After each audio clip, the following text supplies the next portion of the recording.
Bricks currency American డాలర్కు ప్రత్యామ్నాయంగా తెరపైకి తెచ్చిన బ్రిక్స్ కరెన్సీ ఇది 2024 అక్టోబర్లో అగ్రరాజ్యం సహా పశ్చిమ దేశాల గుండెల్లో రైలు పరిగెత్తించిన అంశం కూడా.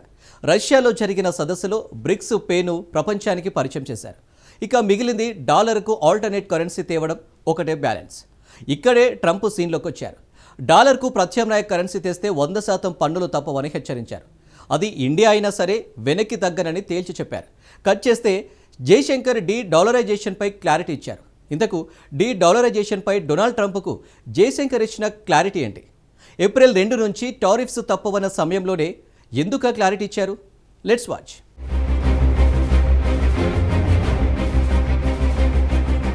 Dollar versus BRICS currency fight, Jaishankar clarity.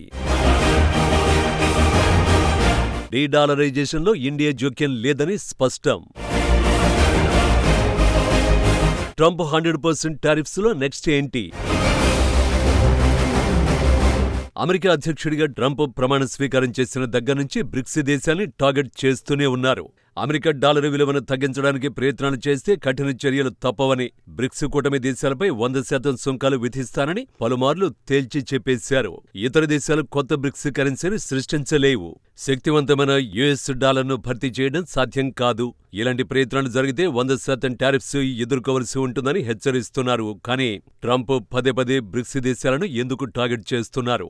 100% పన్నులు విధిస్తానని హెచ్చరించడానికి రీజన్ ఏంటి? ఈ ప్రశ్నలకు సమాధానం BRICS currency. Brazil, Russia, India, China, దక్షిణాఫ్రికా, Egypt, Ethiopia, Indonesia, Iran, United Arab ఎమిరేట్స్తో కూడిన ఇంటర్ గవర్నమెంటల్ ఆర్గనైజేషన్ బ్రిక్స్ ఎప్పటినుంచో అంతర్జాతీయ వాణిజ్యం కోసం డాలర్కు ప్రత్యామ్నాయాలపై చర్చిస్తోంది. ఆ ప్రయత్నంలో కీలక ముందడుగు 2024 అక్టోబర్లో అమెరికా ప్రత్యర్థి దేశం రష్యాలోని పడింది.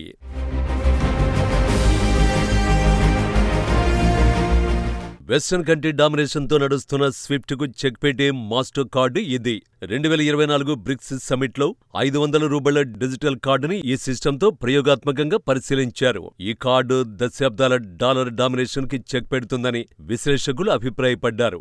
బ్రిక్స్ పే అనేది బ్రిక్స్ సభ్యదేశాలు అభివృద్ధి చేసిన వికేంద్రీకృత స్వతంత్ర చెల్లింపు మెసేజింగ్ మెకానిజం సిస్టమ్. ఇది యూరప్ స్విఫ్ట్, ఇండియన్ యూపీఐ లాగే ఉంటుంది. ఈ ప్రాజెక్టు బ్రిక్స్ దేశాల మధ్య ఆయా దేశాల స్థానిక కరెన్సీల ద్వారా చెల్లింపులను స్వీకరించడానికి, చెల్లింపులు చేయడానికి జాయింట్ వెంచర్. ఈ వెంచర్ను బ్రిక్స్ బిజినెస్ కౌన్సిల్ 2018లోనే ప్రారంభించింది. బ్రిక్స్ పేకు సహకరించే బృందంలో బ్రిక్స్ వ్యవస్థాపక దేశాలు బ్రెజిల్, రష్యా, భారత్, చైనా, అలాగే దక్షిణాఫ్రికా నుండి ఆర్థిక, బ్యాంకింగ్, సాంకేతిక నిపుణులు ఉంటారు. దీంతో బ్రిక్స్ పే ప్రపంచ రాజకీయాల్లో తీవ్ర చర్చకు దారితీసింది. అప్పుడే ఈ ఎపిసోడ్ ట్రంప్ దృష్టిని ఆకర్షించింది. ఫలితంగా అధ్యక్ష ఎన్నికల ప్రచారంలోనే బ్రిక్స్ సభ్య దేశాలను హెచ్చరించడం మొదలుపెట్టారు. అమెరికా అధినేతగా బాధ్యతలు తీసుకున్న తర్వాత అదే చేస్తున్నారు.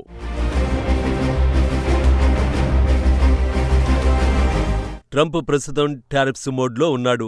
కెనడా, మెక్సికో, చైనా, యూరప్ అంటూ ఎవరినీ వదలకుండా సుంకాలు విధిస్తున్నాడు. త్వరలో భారత్ కూడా ట్రంప్ టారిఫ్స్ దెబ్బ తప్పదు. ఏప్రిల్ నెల 2 నుంచి ఇండియాపైన టారిఫ్స్ అమల్లోకి వస్తాయని ట్రంప్ ఇప్పటికే ప్రకటించారు. భారత్ మిత్రదేశమే అయినా టారిఫ్ల విషయంలో మాత్రం కాదని తేల్చేశారు. ఈ క్రమంలోనే సుంకాల సంబంధిత సమస్యల పరిష్కారానికి ప్రయత్నాలు చేస్తున్నామని భారత్ పేర్కొంది.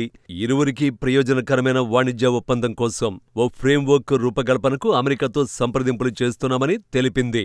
ట్రంప్ సుంకాల విధింపునకు మరో 11 రోజులే గడువున్న నేపథ్యంలో భారత విదేశాంగ శాఖ ఈ విధంగా స్పందించింది.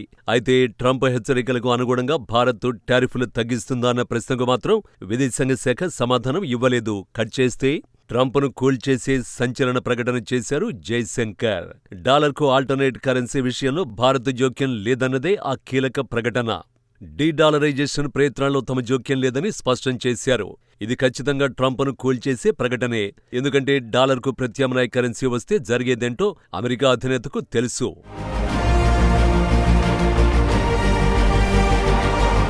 వాణిజ్య ఒప్పందాల్లో డాలర్ విలువ ఎలా ఉండాలన్న విషయమై 1944లో ఐక్యరాజ్యసమితి ద్రవ్య ఆర్థిక సదస్సును అమెరికాలోని బ్రెటన్ వుడ్లో నిర్వహించింది.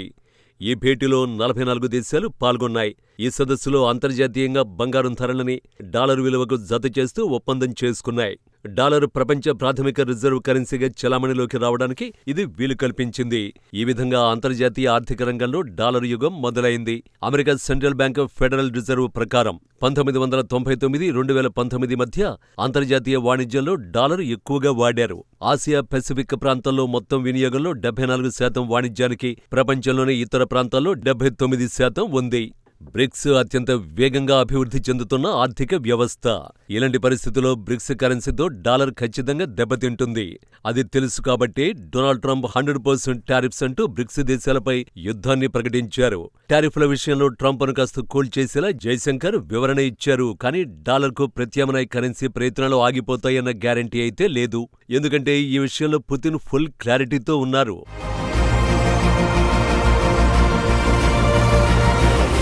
అమెరికా మార్కెట్ ఎక్స్చేంజ్ నాస్డాక్ ప్రకారం ప్రపంచంలోని చాలా దేశాలు డాలరు ప్రత్యామ్నాయం కోసం చూస్తున్నాయి. చైనా, రష్యాలు తమ సొంత కరెన్సీలోనే వ్యాపారాన్ని చేస్తున్నాయి. ఇండియా కూడా సొంత కరెన్సీతో లావాదేవీలు జరిపేందుకు పలు దేశాలతో ఒప్పందాలు కుదుర్చుకుంటోంది. కెన్యా, మలేషియాతో సహా అనేక దేశాలు డీడాలరైజేషన్ మంచిదని భావిస్తున్నాయి.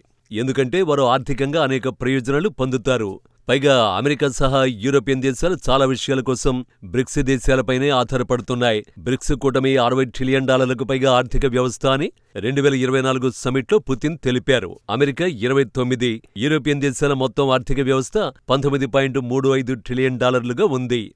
అలాంటప్పుడు ఇంకా అమెరికన్ డాలర్పై ఆధారపడాల్సిన అవసరం ఏముంది? అందుకే బ్రిక్స్ కరెన్సీతో డాలర్ డామినేషన్కి చెక్ పెట్టాలి అనేది పుతిన్ ఆలోచన. కానీ ఈ ఆలోచనని ఆదిలోనే అంతం చేయాలని ట్రంప్ కంకణం కట్టుకున్నారు. డాలర్కు ప్రత్యామ్నాయంగా మరో కరెన్సీ తేకుండా తమకు కమిట్మెంట్ కావాలని బ్రిక్స్ దేశాలపై ఒత్తిడి తెస్తున్నారు.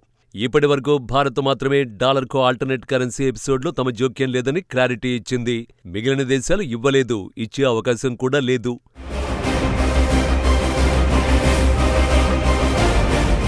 ట్రంప్ 100% వార్నింగ్ ఆచరణలోకి వస్తే మొదట నష్టపోయేది మన దేశమే. అమెరికా భారత్ వాణిజ్య బంధం విస్తృతంగా ఉండడంతో డీడాలరైజేషన్ దిశగా భారత్ వెళ్లే ప్రయత్నాలు ట్రంప్ పాలనలో వ్యాపార యుద్ధానికి దారితీసే ప్రమాదం లేకపోలేదని విశ్లేషకులు అభిప్రాయపడుతున్నారు. భారత ఐటీ, ఫార్మా, మ్యానుఫ్యాక్చరింగ్ రంగాలపై అమెరికా నుంచి భారీగా ఆదాయం వస్తోంది. అగ్రరాజ్యం ప్రతిపాదిత 100% టారిఫ్లు విధిస్తే మన దేశ ఎగుమతులపై తీవ్ర ప్రభావం పడుతుంది. ఇప్పటికే ట్రంప్ పాలనలో H-1B వీసాలపై కఠిన నిబంధనలు అమలు చేసిన నేపథ్యంలో ఈసారి వాణిజ్య ఒత్తిడి పెంచితే ఇండియాకు అగ్రరాజ్యం మార్కెట్లో అడుగుపెట్టడం కష్టమైపోతుంది. ఈ లెక్కలన్నీ తెలుసు కాబట్టే డాలర్కు ప్రత్యామ్నాయ ప్రయత్నాల్లో తమ పాత్ర లేదని జైశంకర్ క్లారిటీ ఇచ్చారు. తద్వారా ట్రంప్ టారిఫ్ల వేడిని తగ్గించే ప్రయత్నం చేశారు. మరి జైశంకర్ ఇచ్చిన క్లారిటీ ట్రంప్ టారిఫ్ యాక్షన్పై ఎలాంటి ప్రభావం చూపిస్తుందో చూడాలి.